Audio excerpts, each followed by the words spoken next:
Hi, I'm John Lewis, and this is André Pederneiras. Welcome to Tape 1. Today, we'll be working on quite a few different techniques, both vale tudo and competition. You learn how to pass the guard, mount, take the back, and a bunch of other advanced techniques like tool sharpening, conditioning, and putting it all together.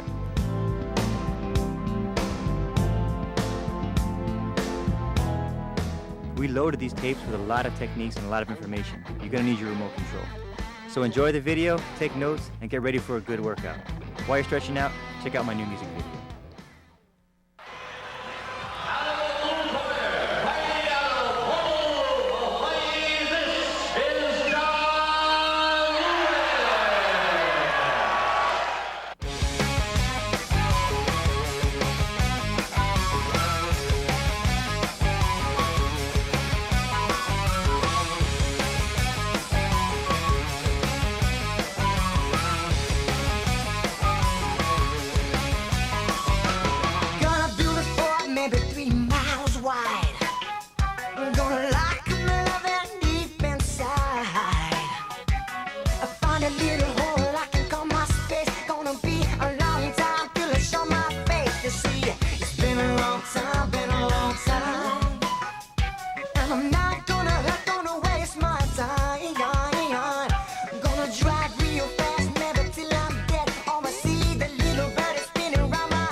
This first technique, I drive André to the fence, snatching his leg up, squeezing my leg tightly.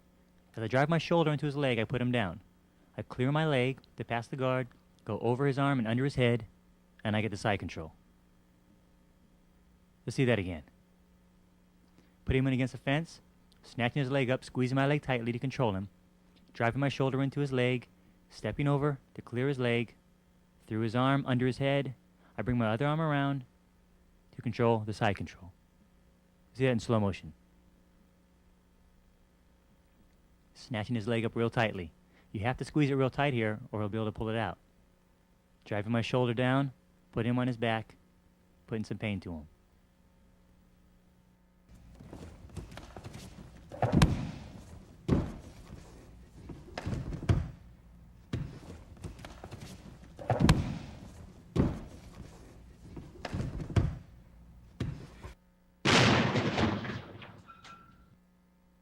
In defense, André grabs the back of my pants, and as I put him down, he kicks me over and mounts.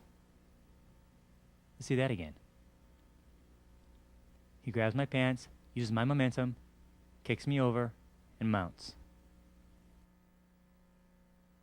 He sees me grab his leg, so he knows I'm going to do this. He grabs my shorts to help the leverage, and he kicks me over, pulling my pants, and he gets the mount in position.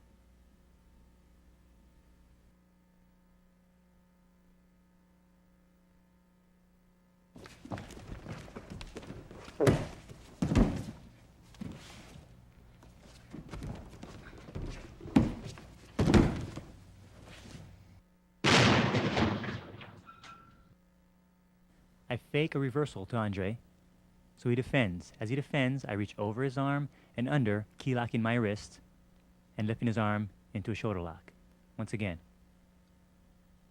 Drive my hips forward to make him base. As he bases, I reach over his arm and under, grabbing my wrist, lay back, I hit my hip out a little bit here, and I get a shoulder lock. Driving my hip forward, he defends, key lock, and the shoulder lock. Let's see that fast.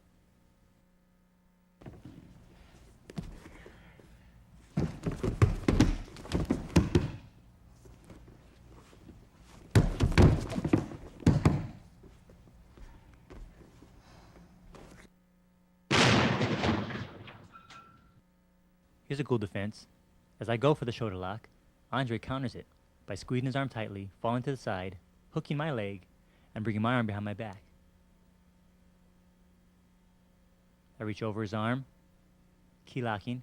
He squeezes my arm tightly so it gets stuck, hooking my leg, bringing my arm behind my back, and applies the shoulder lock to me. Once again, key lock. He grabs it tightly, hooks my leg, and he's got me.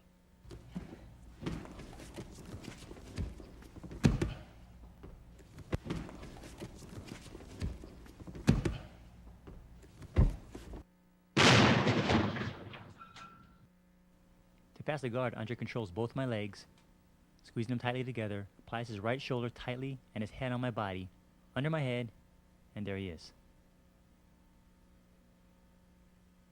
Reaches around both my legs, putting his shoulder down tightly, keeping his head on my body, and he has a side control. Once again, he has to put the pressure down and his head down to keep me there so I can't scoot away. Under my head, and he passes the guard.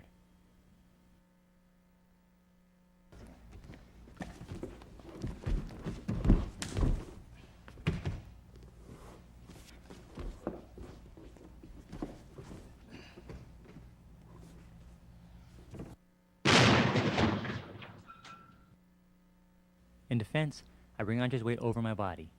At this point, I change my feet both to one side of his body and bring my shin across his stomach. Controlling his elbow, I reach under his leg, lifting him over with my leg and my arm, and apply the arm lock. See that again. As he goes to pass, I bring his weight over me, changing my feet both to one side. My shin comes across his stomach, I control his elbow, I reach underneath his leg, I lift him with my arm and my leg, and I apply the arm lock.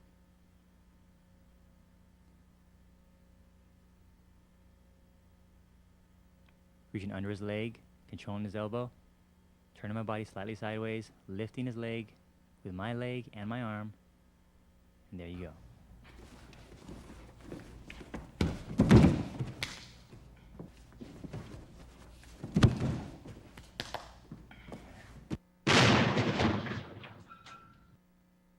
Okay, from the side control, I'm throwing my knee to his head as a distraction. What I really want is for him to defend with his free hand. And as he does, I push his wrist to the floor, I key lock my wrist, straighten my body out, and I apply a top wrist lock. Let's see that again.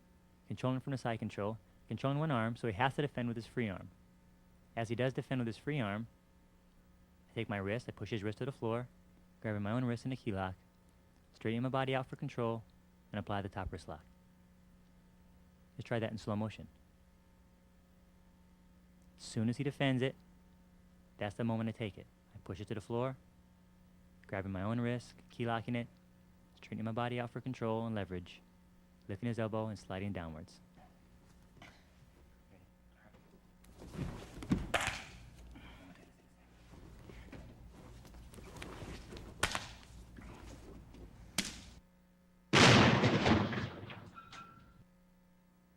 To defend this position, André does a double bridge technique. First time he bridges to get his elbow in. Second time to get his arm free. Then he goes behind.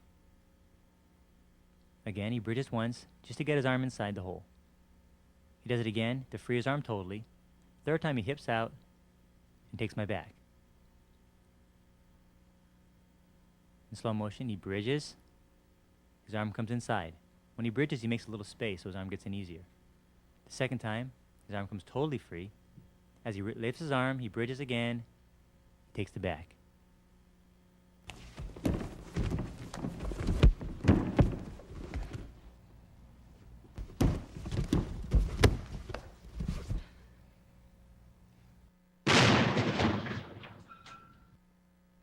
In Vale Tudo, sometimes it's very wet and slippery, so it's hard to get an arm lock. Here's one I like to use. I scoot up very high in his arms, reaching underneath, and I key lock his wrist. This makes it tight to get it out. I bring my foot close to his body, my knee close to his head into a side mount, and at this point I put my knee on his face to keep him down. I lay back with my knees together tightly into the arm lock.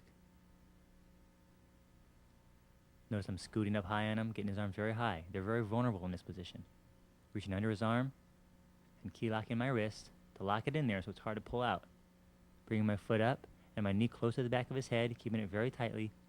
Then bringing my knee to his head and putting weight on his face, laying back with my knees tightly together and applying the arm lock. Okay, in another angle. Notice I'm very high on him. His arms are real high in the air here. It's real dangerous for him here. I key lock his arm and I bring my foot up tightly.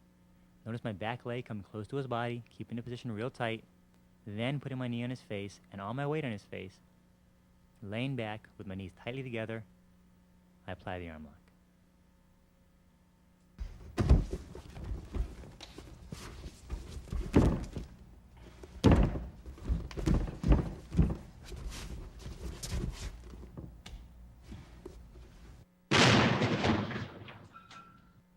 To defend that key lock, what he does is he bridges hard and I have to base. He reaches around my arms, controls my feet, picks the side he wants to go to, and he bridges hard. And he's in my guard.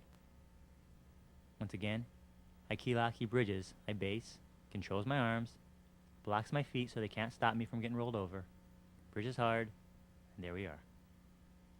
In slow motion, I key lock, he bridges, I base, controlling both arms and legs, picks a side and goes for it.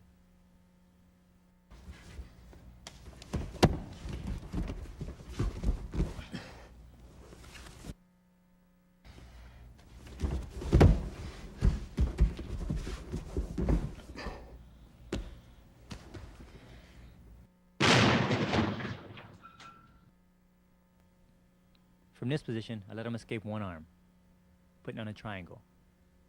My foot's all the way behind my knee, but I'm going to go for some arm locks and shoulder locks instead.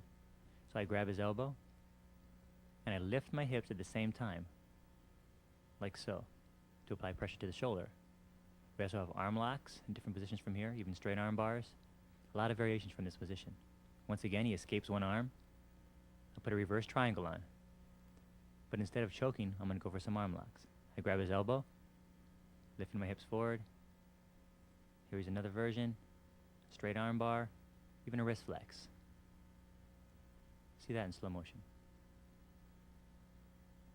Grabbing his elbow, lifting my hips, applying a shoulder lock, or an arm lock, or a straight arm bar.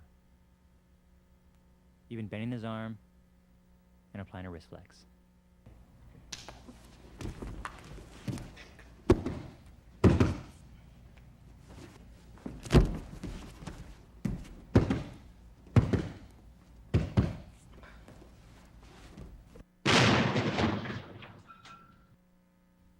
I'm behind André here. He reaches around my arm and applies a wing lock. At this point, he brings his other knee under me and under him, and he just rolls over. As he rolls over, he catches me in a side control. Once again, I reach over him. He controls my arm with a wing lock technique, squeezing it tightly, bringing his knee under him and under me, rolling over. I'm forced to roll over with him, and he has a side control. André controls my arm with a wing lock, keeping it tight to his body. He brings his knee in and under us. That way my weight is over him. And as he rolls, I'm forced to roll with him right into his side control.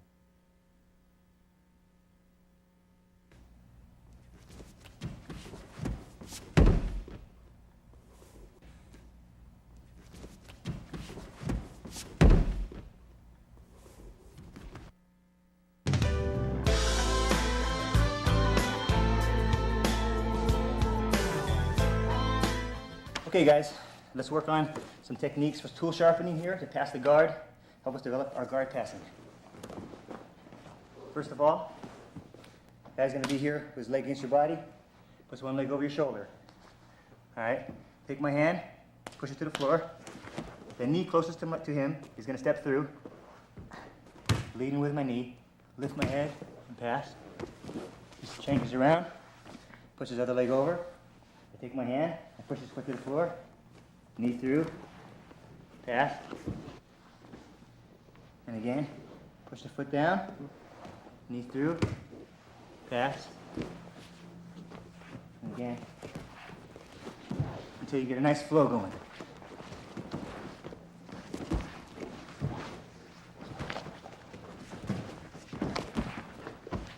And so on. Let's try it.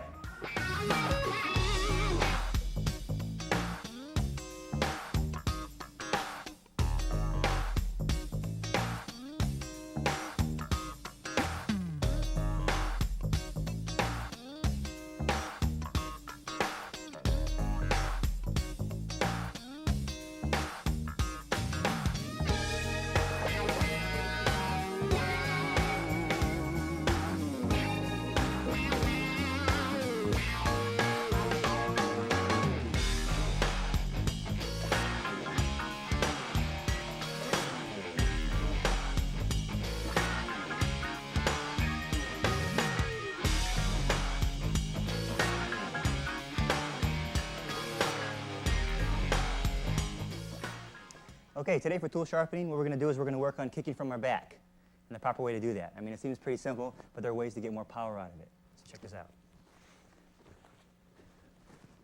Okay, what you got to do first of all, put your hands on the floor. Every time you throw a kick, you want to lift your hips, your butt off the ground. Okay, using your abs. Okay, so don't just kick from here. You're going to extend. Okay, like this. Also, try to keep your toes back. Strike with your heel if possible. You can have more power to hit from here, as opposed to just kicking and reaching with your ball of your foot, like so.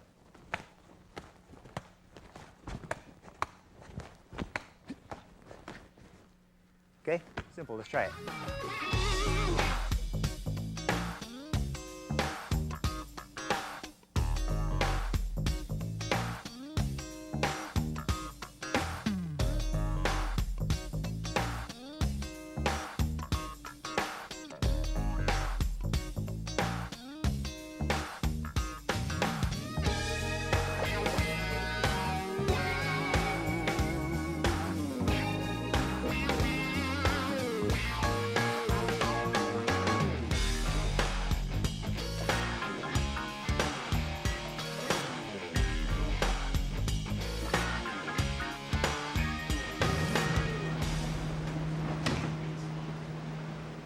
This is a drill meant to be thrown in with other drills, and then as fast as possible, say 30 seconds to a minute. It helps develop cardio as well as coordination. Conditioning should never be overlooked. It could make or break a match.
John Lewis.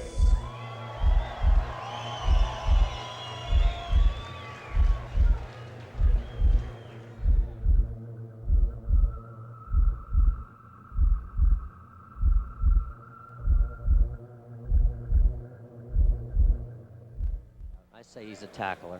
He's the aggressor. John will defend the tackle. That first big move is critical, and as we saw in the last bout, there wasn't that big first move, and we had a draw. Like you said, John, Teach-Out went to him, but John Lewis was ready for anything, and here he comes out. John with the single leg grapevine, Teach-Out with the side control, like I said. Well, Teach-Out tried to get the control right away, and then he was able to flip Lewis over him as Lewis tried to get control with his best assets. What a great base by Teach-Out, but he turned his back. And you know what that means. Well, exactly. You're going to get pounded on by Lewis, who wants to take away all the weapons Teach-Out has now. Expert in the rear naked choke. And watch how Lewis maintains his balance on top there. He's not leaning too much either way. Lands the elbows, and that gets the crowd into it here. Tapped out. This fight is over. Wow. Unbelievable what positioning can do. Utterly unbelievable what the right positioning with the right weapon can do. Ladies and gentlemen, in our second bout tonight, we have a winner at 52 seconds, John Lewis, by submission.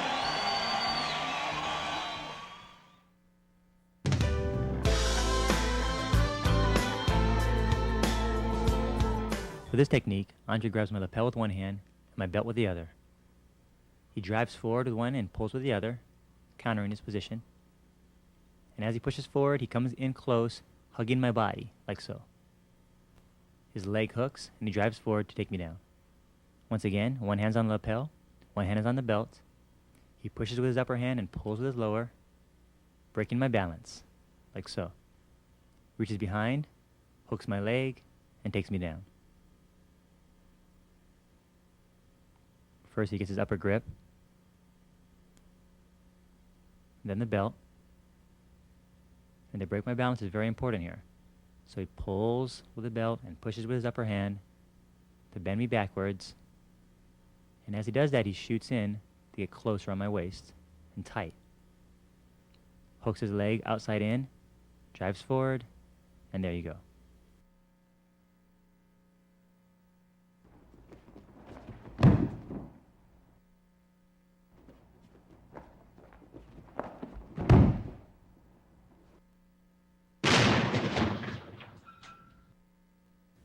Watch how André counters the technique he just taught. He uses a judo technique called uchimata. As I reach behind and hook him, he throws me. Once again, I drive forward to hook him, my leg comes around, and he reverses it and throws me. You'll see that again. So I grab his belt and his lapel, pulling his belt inwards, pushing his lapel away to break his balance, but as I reach behind to hook him and throw him, he counters it with uchimata, like so.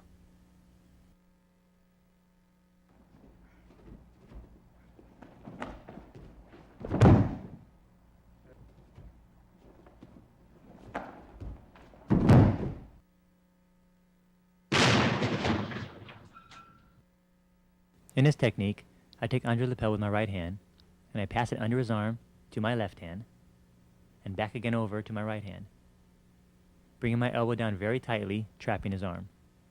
My left foot comes on his hip, and my left hand grabs his shoulder. My right leg chops down on his back, my leg comes over his head, and there's the arm lock. Once again, my right hand grabs André's lapel, passing it under his arm to my left, and back over again to my right, and my elbow presses down tightly, trapping his arm. My left foot's on his hip, my hand grabs his shoulder, and my foot chops down on his back, my leg comes over his head, and we have the arm lock. See that in slow motion. Passing the lapel under André's arm to my left hand, my right hand reaches over, grabbing the lapel, my elbow presses down tightly, trapping his arm, my foot comes on his hip, like so. Now you could do this without putting your hand on his shoulder like this, chopping down on his back. But for continuity's sake, we'll do it with our hand on his shoulder. So from the foot on the hip, my hand grabs his shoulder, my foot comes up, chopping down on his back, my leg comes in front of his head, knees squeeze tightly together, and apply the arm lock.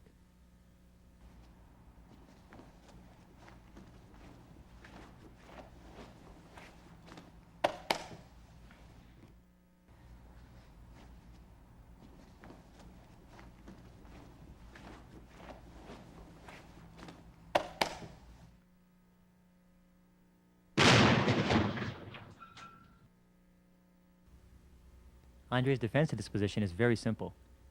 As I reach over, he blocks my elbow from coming down to trap it, taking his arm out of the hole, and there he is. Once again, I pass underneath and over, but he blocks my elbow from trapping his arm, bringing his arm out of the hole and defending. The lapel's being passed under his arm. My right hand comes over, but before my elbow can trap it, he blocks it. He brings his arm out of the hole, and he's free.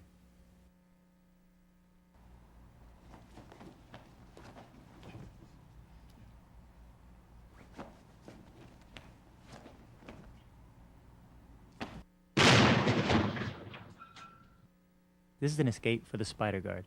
My left hand comes inside the hole, up, and pushes his leg down. Then my knee comes in, and as I pull my hand away, his hand can't follow because my knee's blocking it.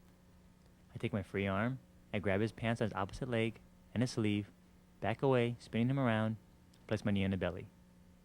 Again. It's a hard position to get out of sometimes. So I come inside, pushing his leg downwards, my knee comes in there, pulling my hand out. My free hand grabs his pants, I pivot him around to the knee on the belly.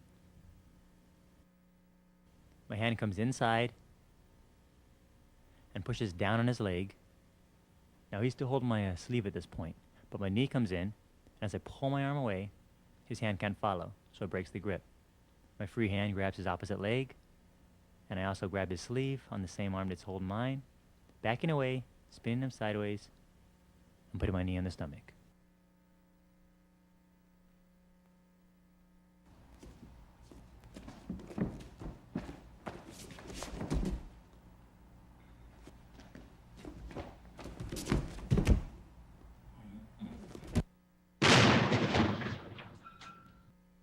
Okay, so once again, my hand comes inside, pushes down on his leg to free my hand. But what he does is grab my ankle, hooks my leg, pushes me away, and then goes inside my legs from behind. I lose my balance, and he takes the top position. So again, my hand comes inside, pushes down on his leg, and I free my hand. But he grabs my ankle, hooks my leg, pushes me away, and as he goes through the back, I lose my balance, and I fall down. And now he has a top position. Okay, so my hand comes inside, pushes down on his leg, and to counter that, Andre hooks my leg, grabbing my ankle. His left leg will push me away to create the distance. So watch, he pushes away, I step back with my right foot because he's pushing me. This creates the hole for him to go inside of. And he spins around and inside. I lose my balance at this point, I fall back, and he takes the top position.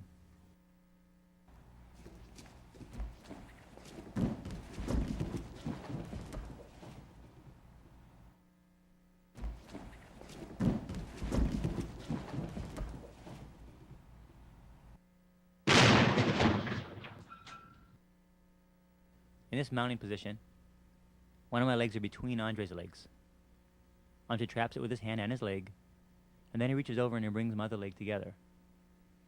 Then he steps over and comes up to the mount. Okay, once again, one of my legs are between his legs. He traps it with his hand and his leg. You can even triangle it like this to keep it tighter. Brings both legs together, hooks it, and mounts.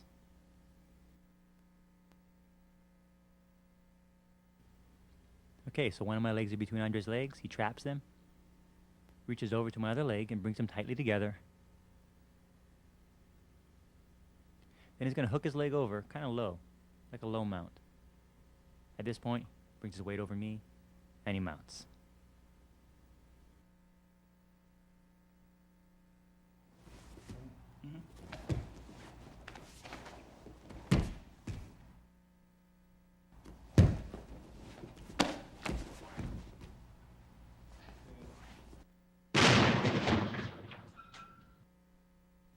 My defense is pretty easy for this position.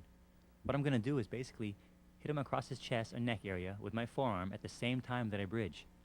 Then I follow over and I'm in the half guard. Once again, my foot hits the floor, I strike and step over. See it again in slow motion. When he's going to go for the mount and trap my leg, same time, I bridge very hard, hitting him across his chest and neck area with my forearm, taking him back, stepping over, and I'm in half guard.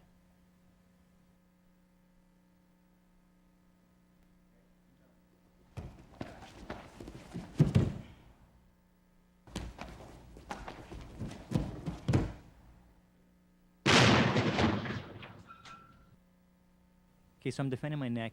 I'm just having a hard time finding the choke. So he reaches over, puts his thumb inside for the grip. As I turn sideways to defend myself, he grabs my lapel low, pulls on the lapel as he brings his elbow to the floor and chokes. Once again, I'm defending very well, so he has a hard time getting in there. So he goes on top. Thumbs in, turns sideways, he grabs low on the lapel, brings his elbow to the floor, and chokes. Even though my hand's in there, it still hurts. Once again. He's looking for a hole, so he reaches over the top with a thumb inside grip. At this point, I try to defend, maybe try to bridge or try to turn a little bit. So he grabs my lapel low. This kind of action is kind of like a bow and arrow action, while you pull the string. So he's going to pull the lapel and bring his elbow to the floor, and it chokes.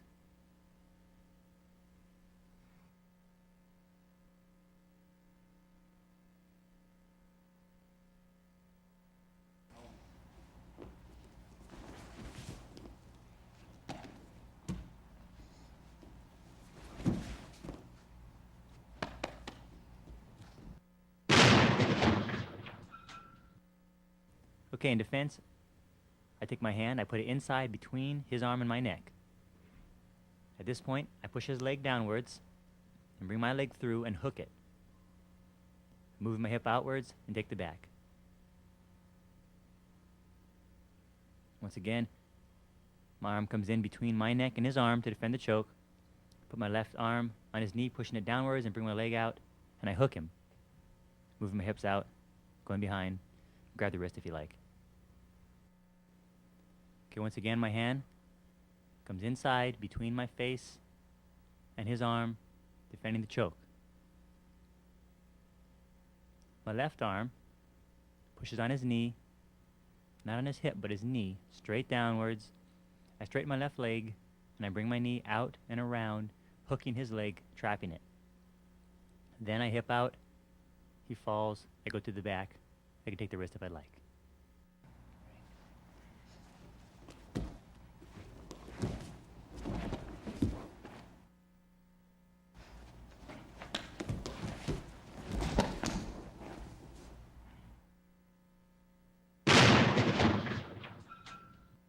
Okay, so I reach around for the choke here in this technique. My right hand reaches for his pants at the knee area. I pivot my body sideways to him and bring my leg around his head, and I pull my arms and push my leg. Once again, I get the choke, reach for his knee, pivot my body, foot across the head, and I choke. Okay, so make sure you get a nice tight grip on this here, on this choke. My right hand comes down to his pants at the knee area. This gives me more leverage. My left foot on his hip helps me pivot, and my right foot comes across his body, nice and tight, like that. Then my left leg comes behind his head, and I push with my left leg and pull with my hands, extending my hips forward.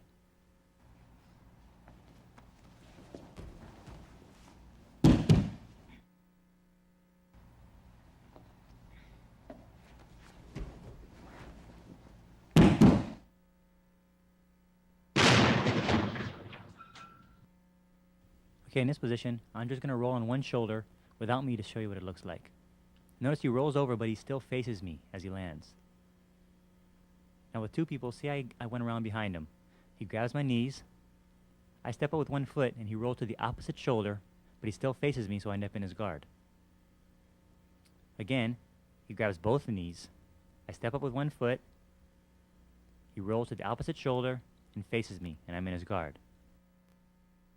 Notice he grabs both legs, and as I go to put my hook in, he rolls to the opposite shoulder, but not a full roll. He rolls back facing me, places me back in his guard.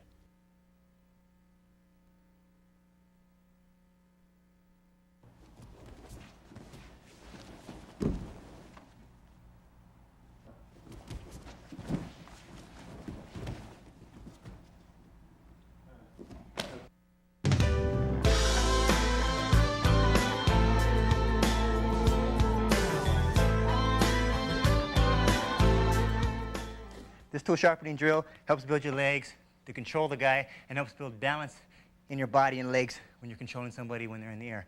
Okay, first of all, hold his sleeves. Push his hips away slightly and pull his sleeves to bend them.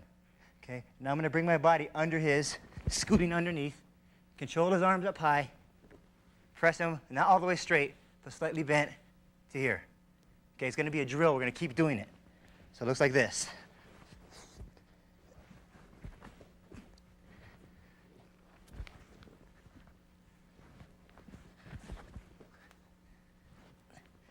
Do this a multiple amount of times, to say 15 today. Try it.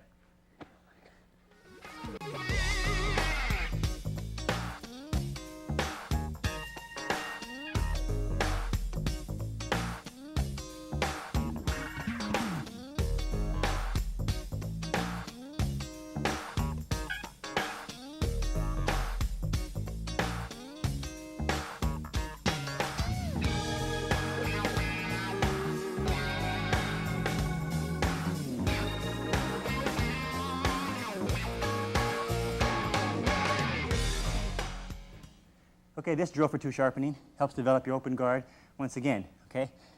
What's going to happen basically is Steve puts his hands in his belt. He's not going to use his hands, okay? Tony's going to pass his guard, and he's going to do it without grabbing any material whatsoever. He has to use his hands, moving inside, and so on.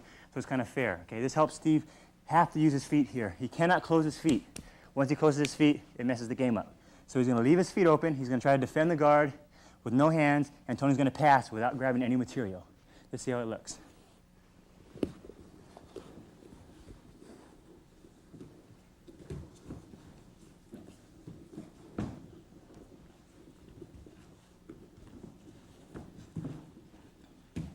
Okay, now if Tony passes,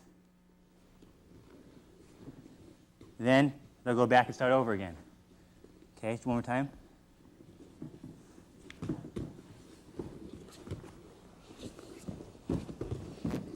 Okay, and if Tony passes, let him pass, and then they'll start over again. Okay, that's how it goes. This goes for a time limit as well with a timer. You say 2 minutes, one guy in the bottom defends, then switch the position, then 2 minutes, the next guy does it. Okay, just try it out.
Once again, here's Igor Zinoviev to show us a special technique. Igor? Okay. First of all, take its grip in your back, in another in the sleeve. Make sure you got some like one rope in the back. Now pulling down, cross the legs, safe grips, put like this in arms, and we got it a different way. Side control or unblock.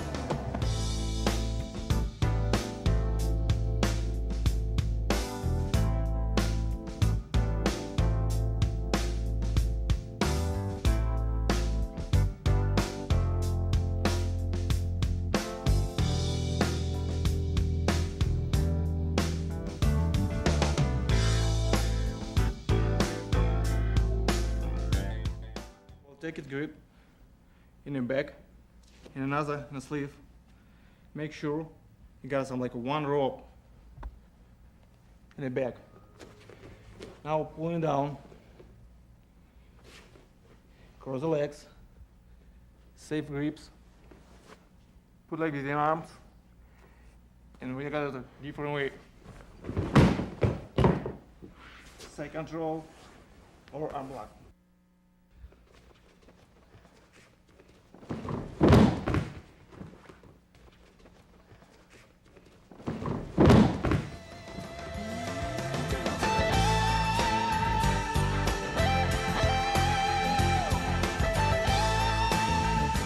Now we're to the strategy part of the tape. Okay, say we're fighting against a wrestler. Okay, the wrestler's objective is to take us to the mat. So what we want to do is we want to give him the chance or the thought that he's ready to take us to the mat in a safe way. What I mean by that is to throw a fake punch or a fake kick or a feint or something of that nature is going to make him feel that he can take us to the mat safely. Okay, he's trying to wait for the right moment to do so. So what we're going to do is something like this. Okay, so the wrestler's keeping his distance and he's waiting for me to do something so he can have his chance to attack me. Okay. What I mean by something is like a punch, when he sees that, or a feint, or a kick, is when he's going to want to attack, okay?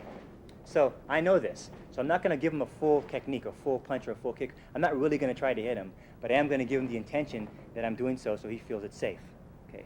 So if I do it in slow motion and Andre does it in slow motion, for instance, I throw a punch all the way, he's going to come in right then to take me down. So here's what we're going to do. As the guy tackles, shoot my legs out, put my weight on him here, like so. Okay. So basically, he's reaching for my legs, and I'm making sure they're not there, and I'm letting all my weight fall on him. Once again, it looks like this. Sprawl, shoots in. Okay, all my weight is on him. Now the technique is this. Slow motion. I fake. He thinks it's safe. He tackles. I sprawl, and I want to go to his back, always, okay? Which is my whole objective in the first place. So my hook, I'm going to check him. You can kind of kick him out from there and flatten him out. So what this whole thing has been based on is getting to the guy's back, okay? So we're trying to get to his back. We know if he tackles, he's going to go for our legs. If he goes for my legs, I'm going to sprawl, which is going to expose his back. I'm going to immediately spin to his back and put my hooks in. I fake, comes in, my weight's on him, behind, hook, hook. Try once real time.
Marcelo Pacho, garçom Tino, seu adversário Maurício Araújo, HBJ.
Rafael Correa.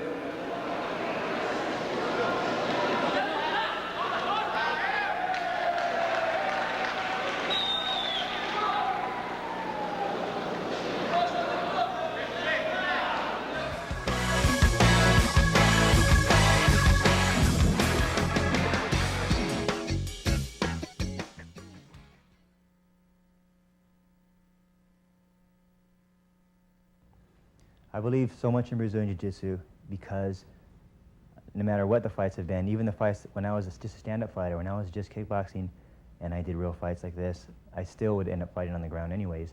I had good athleticism that made me survive a lot of the fights I had, but I really believe that no matter what, and if you have two decent fighters, two good fighters, you're probably going to end up fighting on the ground. You know, more than 95% of the time you can end up being on the ground. So if you can deal with the ground or the worst possible situation, first of all, you always can go backwards. You know, it's like I tell my students, you want to work from the worst scenario and go backwards from there. I don't start off with, you know, if you're I don't even teach this in the first place, but if you're teaching, for instance, a woman how to, you know, kick a guy in the groin as her self-defense technique against a man, okay, but then she gets caught opening the keys of her, you know, open her door with the keys of her car, the guy comes from behind, she'll never get to learn to try what she's learned, okay? But if you teach her from being on her back with a guy between her legs, which is our guard position, the worst possible situation she could be in, and then start going backwards from there, you achieve all that, then you teach her how to kick the guy in the groin area. She's going to always have something to fall back on. Well, the same thing in the fights. I feel if you deal with the worst possible situation first, which is going to be the ground, the bad positions on the ground, then you work your way back up to your punching, to whatever else you're going to do. That way, you're always going to have something to fall back on. So I definitely think jiu-jitsu is the most important thing you can work on.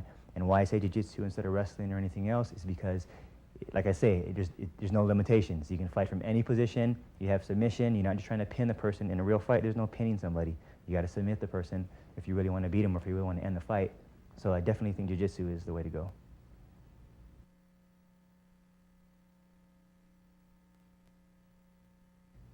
I give a black belt for him because I'm training for him.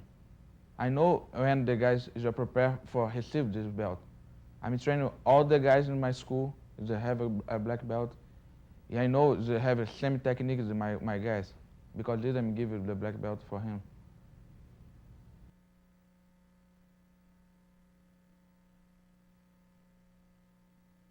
What I love about Gene LeBell is, when I say no rules, Gene LeBell really is the epitome of no rules. With Gene, anything goes, you know.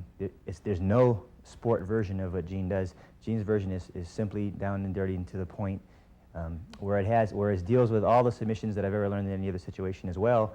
He also adds cranks on certain parts of your bodies and eye sockets and nose and all the little details that a lot of the systems will leave out because it'll be, I guess, bad etiquette. There's no bad etiquette with Gene LeBell, you know. So that's what I learned from Gene pretty much is anything goes, you know. Look for the things you don't really likely think of when you're in a fight to attack with.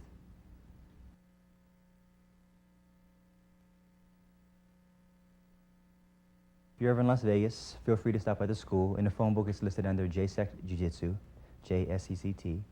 We're at 4675 West Flamingo Boulevard. That's east of Decatur in Las Vegas, right near the Strip. We have a really great school, great students, really nice people at our school. Our teachers here, including myself, love to give techniques. There's no secrets in our school. It's all about making the students grow as quickly as possible. If anybody has any questions on any of the tapes, they can feel free to write that same address to do that. We do privates, we do group classes, great training in the classes. Also, we're available for seminars the same way. You can reach us through the same way. On the end of these tapes, we'll have phone numbers for you to look at and things of that nature, so you know how to find us for those situations. But anybody from any school, of any style, including jiu-jitsu schools to karate schools, you're all welcome at our school in Las Vegas. Will your ego take control? Now that things are going cool. And will you say what you've become?